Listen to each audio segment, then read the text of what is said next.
तो चोरी भी की गई है, तो तरीके से चोरी की है ये लोग, ताकि पता भी ना चले, काम भी हो जाए। लेकिन अब जाके भंडाफोड़ हुआ है। देश के अंदर वोट की चोरी इलेक्शन कमीशन बीजेपी की सांठगांठ के साथ करवा रही है, उसको रोकने की लड़ाई है। दिखाया तो वो इलेक्शन कमीशन की फाइलों पर दिखाया तो आप भी तो एक की बनाई हुई फाइलें नहीं थी मैडम। जो एक एक आदमी के 6-6 वोट बने हुए वो राहुल गांधी जी द्वारा बनाए हुए नहीं थे, वो इलेक्शन कमीशन के द्वारा बनाए हुए। में ढिढोरा पीटते हैं डिजिटल इंडिया डिजिटल इंडिया। भाई हमारी वोट तो डिजिटल नहीं हुई अभी तक, जो सबसे बड़ा लोकतंत्र है हमारे वर्ल्ड में।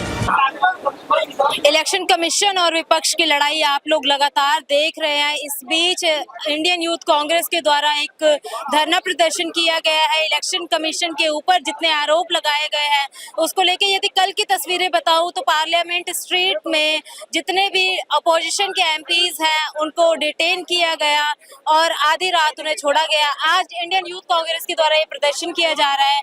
हमारे साथ कुछ प्रदर्शनकारी युवा हैं, इनसे जुड़ते हैं। क्या नाम है सर आपका? मैडम मेरा नाम कुणाल गुप्ता है, कुणाल जी कहाँ से आए हैं? चांदनी चौक। क्या कहना चाहेंगे ये जो लगातार चल रही है? जैसा कि देश के अंदर वोट की चोरी हो रही है, राहुल गांधी जी ने विद प्रूफ ये चीज बताई है। एक एक व्यक्ति को 4-4 बार उसकी 4-4 अलग अलग असेंबलीज में अलग अलग पोलिंग बूथ्स पे उसके अलग अलग फॉर्म 6 का दुरुपयोग करके एक नया वोटर बना देगा। एक ही व्यक्ति 4-4 वोटर बना के चल रहा है, ऐसा कैसे हो सकता है? वन मैन वन वोट की लड़ाई है। Rahul Gandhi ji one man one vote की लड़ाई लड़ रहे हैं, जो कि देश के अंदर वोट की चोरी इलेक्शन कमीशन बीजेपी की सांठगांठ के साथ करवा रही है, उसको रोकने की लड़ाई है। अच्छा, अभी इलेक्शन कमीशन का ट्वीट आपने चेक किया है जो 2-3 दिन से लगातार चल रहा है? क्या किया, हम बताइए। हाँ, जितने प्रमाण पेश किए थे, जो वोटर लिस्ट में ईपीआईसी नंबर ट्रैक करके जो जो चीजें दिखाई गई थी तथ्यों के ऊपर, उनको उन्होंने खारिज किया है कि ऐसा कोई मामला नहीं है। एक घर में जो 80 वोटर दिखाए थे उनको भी इलेक्शन कमीशन ने खारिज किया है। नहीं ऐसा। अच्छा चलो, इलेक्शन कमीशन ने 80 घर को खारिज कर दिया। जो राहुल गांधी जी ने बताया house number 0, father name ABCDEFGH, इसको कैसे खारिज करोगे? इलेक्शन कमीशन तो लगातार इन सब चीजों को डिक्लाइन करता नजर आ रहा है। इन आरोपों प्रूफ्स को आंखों देखी मक्खी कौन खा सकता है? प्रूफ्स को डिक्लाइन कर दोगे क्या आप लोग? एक बात बताइए, आज आपने देखा है ऐसा कुछ? बिल्कुल देखा है। इंस्टाग्राम पे कई जैसे आप कोई जानते हो, कोई सैकड़ों ऐसे लोग हैं, सैकड़ों ऐसे इन्फ्लुएंसर्स हैं जिन्होंने इस चीज को प्रूफ किया है। इलेक्शन कमीशन की, जो आपको पता होगा, वोटर आईडी के ऊपर एक SNJ नंबर होता है, एक वोटर आईडी का नंबर होता है, उसको डाल के कहीं इंस्टाग्राम के यूट्यूबर्स ने, इंस्टाग्राम के इन्फ्लुएंसर्स ने इस चीज को प्रूफ किया है कि उस वोटर आईडी पे डाल के सेम आदमी का 4-4 बारी वोटर आईडी बने हुए हैं। ऐसा कैसे हो सकता है? देखिए, रील बाजी की बात कर रहे हैं तो रील्स पे तो कई ऐसी रील्स भी चल रही है जिसमें राहुल गांधी ने जितने आरोप लगाए हैं उनको खारिज भी किया जा रहा है रीलों पे। ये तो वही जो गोदी मीडिया है वही ये चीज कर रही है, लेकिन देश का जो युवा है वो राहुल गांधी जी के साथ है। और जो ये वोट चोरी हुई है, देश का युवा मानता है इस चीज को कि ये वोट चोरी इन लोगों ने करी है और ये अब देश के अंदर नहीं चलेगी। अगर आप हमारे को इलेक्ट्रॉनिक मीडिया, इलेक्ट्रॉनिक हमारे को सिस्टम सारा EC का दे देंगे, उनकी वोटर लिस्ट दे देंगे, तो हम और राहुल गांधी जी के सिपाही और राहुल गांधी जी खुद इस चीज को सुनिश्चित करेंगे कि नरेंद्र मोदी इस देश का प्रधानमंत्री आने वाले 1 महीने के अंदर नहीं रहेगा। अच्छा, यह बात चल रही है यदि तथ्यों की, तो लगातार कर्नाटका के लोकसभा चुनावों की लिस्ट दिखाई गई है, कर्नाटका के वोटर्स को पकड़ा गया है। इसके ऊपर यदि बात करें, जब चुनाव आयोग चुनाव कहीं पे कंडक्ट कराता है तो राज्य सरकार के साथ सांठगांठ मिलके कराता है, तो इसमें कर्नाटका सरकार के ऊपर कोई ऑब्जेक्शन नहीं उठाएंगे क्या? कोई ऑब्जेक्शन नहीं है। ये देखो, कर्नाटका में तो कांग्रेस की सरकार, चुनाव करवाना इलेक्शन कमीशन की जिम्मेदारी है और वोटर लिस्ट बनाना, हर चीज करना तो राज्य सरकार के हाथ में है। लेकिन मैडम, ये काम तो वोटर लिस्ट को पास कौन करेगा? इलेक्शन कमीशन ही तो करेगा। वो एक एक आदमी के, एक एक व्यक्ति के 5-5 वोटर लिस्ट किस लिए पास कर रही है? तो ये तो बीजेपी के साथ सांठगांठ है ना। तो इशू तो राज्य सरकार ही करा रही है ना। इशू राज्य सरकार कैसे करा रही है? आप पता नहीं, समझ क्यों नहीं पा रहे इस चीज को। ये चीज मैडम वोट चोरी का है, राज्य सरकार का इसमें कोई काम नहीं है। इलेक्शन कमीशन का इसके अंदर रोल है, जो भी होता है सारा। मतलब आपके हिसाब से सारी चीजें इलेक्शन कमीशन की ही है, जो कि बीजेपी द्वारा मोनेटाइज की जा रही है। एक सवाल ये भी उठ रहा है, यदि इलेक्शन कमीशन इतनी है, मीडिया के माध्यम से आज आपने देखा होगा राहुल जी ने जिस तरीके से फोटोज दिखाई है, बाकायदा प्रूफ दिखाई, कई वोटर आईडीज में जानवरों की फोटोज हैं।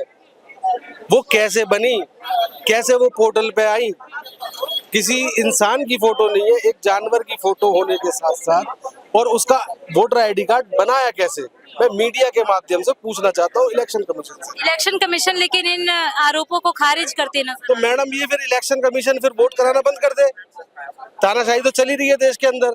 जब आपने चोरी ही करनी है, आपने बात माननी ही नहीं है विपक्ष की, तो फिर तो वोट कराने का, ये ढोंग करने का कोई फायदा है ही नहीं है। एक पक्ष ये भी कह रहा है यदि वोटर लिस्ट चोरी हुई है, वोट चोरी किए गए हैं, तो लोकसभा चुनाव में बीजेपी ने एक नारा दिया था अब की बार 400 पार, तो वो 400 पार ही करा लेते वोट चोरी होने थे तो। बिल्कुल मैडम, आपने सही कहा। आपने थोड़ा सा ध्यान दिया होगा कि उस समय पर सीजीए जो हमारे चीफ जस्टिस ऑफ इंडिया थे, उन्होंने सख्ती के साथ में कहा गया था कि ये पूरा चुनाव सुप्रीम कोर्ट की देख रेख में होगा।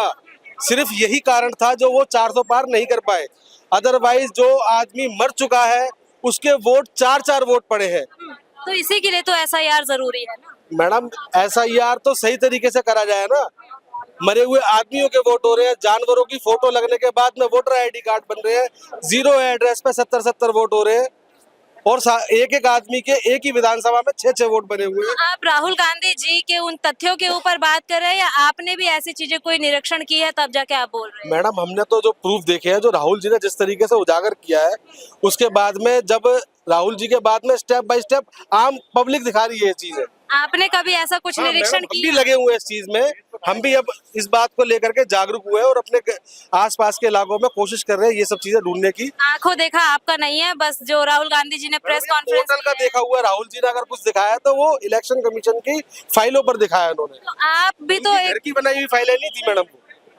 जो एक एक आदमी के 6-6 वोट बने हुए, वो राहुल गांधी जी द्वारा बनाए हुए नहीं थे, वो इलेक्शन कमीशन के द्वारा बनाए हुए थे। अच्छा, क्या नाम है सर आपका? मेरा अरविंदर सिंह नाम है, कहाँ से आए हैं सर? पंजाब से आए हैं। पंजाब से।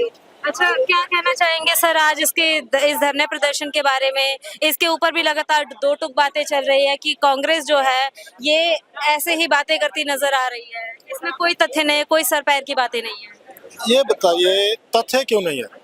राहुल गांधी जी ने जो तथ्य सामने लोगों के, देश की जनता के सामने लाए हैं, और वो उस डाटा में से लाए हैं जो डाटा इलेक्शन कमीशन ने खुद राहुल गांधी जी को दिया है। और बीजेपी पूरे वर्ल्ड में ये ढिंढोरा पीट रही है, digital India, digital India, digital India बोलती है ना ये बात, डिजिटल इंडिया। तो भाई हमारा इलेक्शन कमीशन डिजिटल इंडिया क्यों नहीं कर रहा? राहुल गांधी जी यही तो मांग रहे हैं कि हमको डिजिटल डाटा दे दीजिए, हार्ड कॉपी में क्यों प्रोवाइड करवाते हैं? इस एक लोकसभा सीट का तथ्य सामने लाने के लिए 6 मंथ लग गए, और विद प्रूफ ये साबित किया है जो उस डाटा से दिया है जो खुद इलेक्शन कमीशन ने दिया है।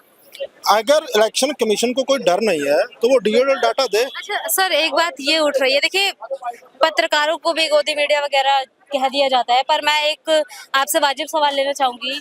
बूथ लेवल पे जो वोटर लिस्ट बनाई जाती है वो एक कार्यकर्ता के द्वारा बनाई जाती है, जो जितने भी राज्य सरकार के द्वारा वोटर लिस्ट तैयार की जाती है।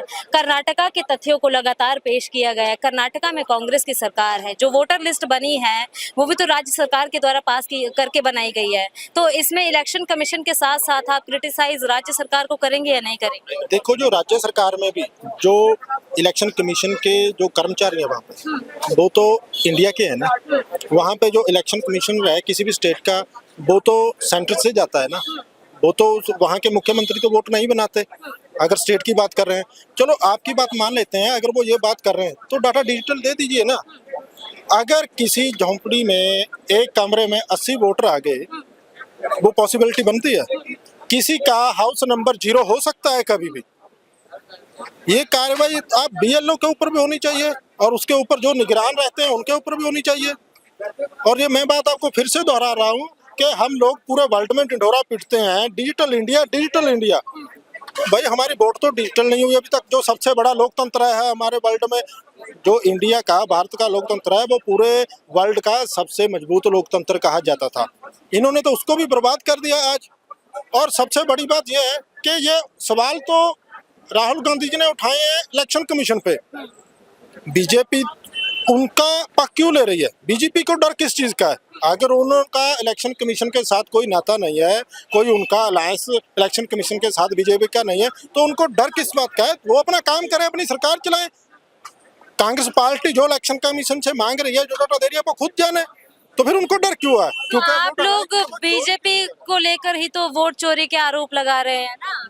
आप लोग बीजेपी एक ये खुद साबित कर रहे हैं ना इलेक्शन कमीशन देखिए किसका है? मैम, इलेक्शन कमीशन और बीजेपी के मिली भगत से ये सारी चीजें हो रही है, जो कि सबसे बड़ा खतरा है। इंडिया वर्ल्ड की सबसे लार्जेस्ट डेमोक्रेसी है, और उस हिसाब से अगर देखा जाए वोट की हेरा फेरी करके, चुनाव में धांधली करके फिर सरकार बनाई जाए, उसी के विरोध में आज हम लोग आए हैं। राहुल गांधी के हम लोग सच्चे सिपाही हैं। इलेक्शन कमीशन के विरोध में हम लोग मार्च निकाल रहे हैं। इलेक्शन कमीशन लगातार खारिज कर रहा है आरोप। नहीं, वो सब इलेक्शन कमीशन ने 10 दिन की समय सीमा दी थी कि आप आइए, हमसे मिलके बात करिए, तब राहुल गांधी जी क्यों नहीं गए? क्यों वो सड़कों पे ही निकलना पसंद कर रहे हैं जनता के ऊपर, जनता से सिंपैथी लेने के लिए? राहुल गांधी इलेक्शन कमीशन के नहीं है आदमी, हम उन्होंने तो शपथ ले रखा है ना इंडियन कॉन्स्टिट्यूशन का, तो क्यों हम जाए इलेक्शन कमीशन के आगे? उनका अपना जो ड्यूटी आरोप जब लगा रहे हैं तो वन ऑन वन बात भी तो प्रूफ भी तो दे रहे हैं ना। हम हवा में आरोप तो नहीं लगा रहे हैं ना, हम उसकी तो उन प्रमाणों को ही तो मांगा गया है कि आप आइए, सौंपिए। हमने तो कहा गया इलेक्शन कमीशन की हमने तरफ। दिया है, हमने लोगों के आगे भी रखा है, और ये चीजें इलेक्शन कमीशन के पास ट्रेनिंग कराने से प्रमाणित किया जाएगा या कागजी कार्रवाई से प्रमाणित किया जाएगा? सारी काम करेंगे। पहले हम तथ्यों के साथ लोगों के बीच जा रहे हैं, इलेक्शन कमीशन के बीच, इलेक्शन कमीशन के सामने अपनी बातें रख रहे हैं। जब इलेक्शन कमीशन नहीं सुनेगी फिर हम कागजी कार्रवाई भी आगे कर सकते आपको कोई केस करना हो तो आप पहले लोगों में जाके बताएंगे या सुप्रीम कोर्ट या हाई कोर्ट या डिस्ट्रिक्ट कोर्ट हैं। जाएंगे? लोगों को बताएंगे, इलेक्शन कमीशन को बताएंगे कि ये ऐसा नहीं होना चाहिए, ये धांधली सरकार के इशारे पे इलेक्शन कमीशन काम कर रही है। इलेक्शन कमीशन को खुद ब खुद एक इंडिपेंडेंट बॉडी है, उसको अपने अकॉर्डिंग चुनाव करवाना चाहिए, ना कि सरकार से मिलके सरकार के अकॉर्डिंग उसकी ऑर्डर को लेके चलना चाहिए। अच्छा, सरकार से मिले होते तो आप एक बात खुद सोचिए कि पिछले बार लोकसभा चुनावों में आपकी बार 400 पार का नारा दिया गया था, 400 पार क्यों नहीं हो पाया? मैम, चोरी भी कितना कर पाओगे, और चोरी करने में भी डर लगता है। तो चोरी भी की गई है तो तरीके से चोरी की है ये लोग, ताकि पता भी ना चले, काम भी हो जाए। लेकिन अब जाके भंडाफोड़ हुआ है, तब ये लोग बैकफुट पे आए हैं और आएंगे भी। देखिए, कुछ प्रदर्शनकारियों से हमने बात करी। जो ये चल रहा है देश के अंदर, इलेक्शन कमीशन वर्सेस विपक्ष, इसके ऊपर आपने इनके अपनी राय जानी है। अब देखने की बात ये रहेगी इस सियासी लड़ाई में, इस वोटर लिस्ट वोट चोरी की लड़ाई में कौन सही कौन गलत रहेगा। जानने के लिए बने रहिए हमारे साथ। मैं हूँ आपके साथ पिंकी पांडे, वीडियो जर्नलिस्ट अभिषेक सिंह के साथ।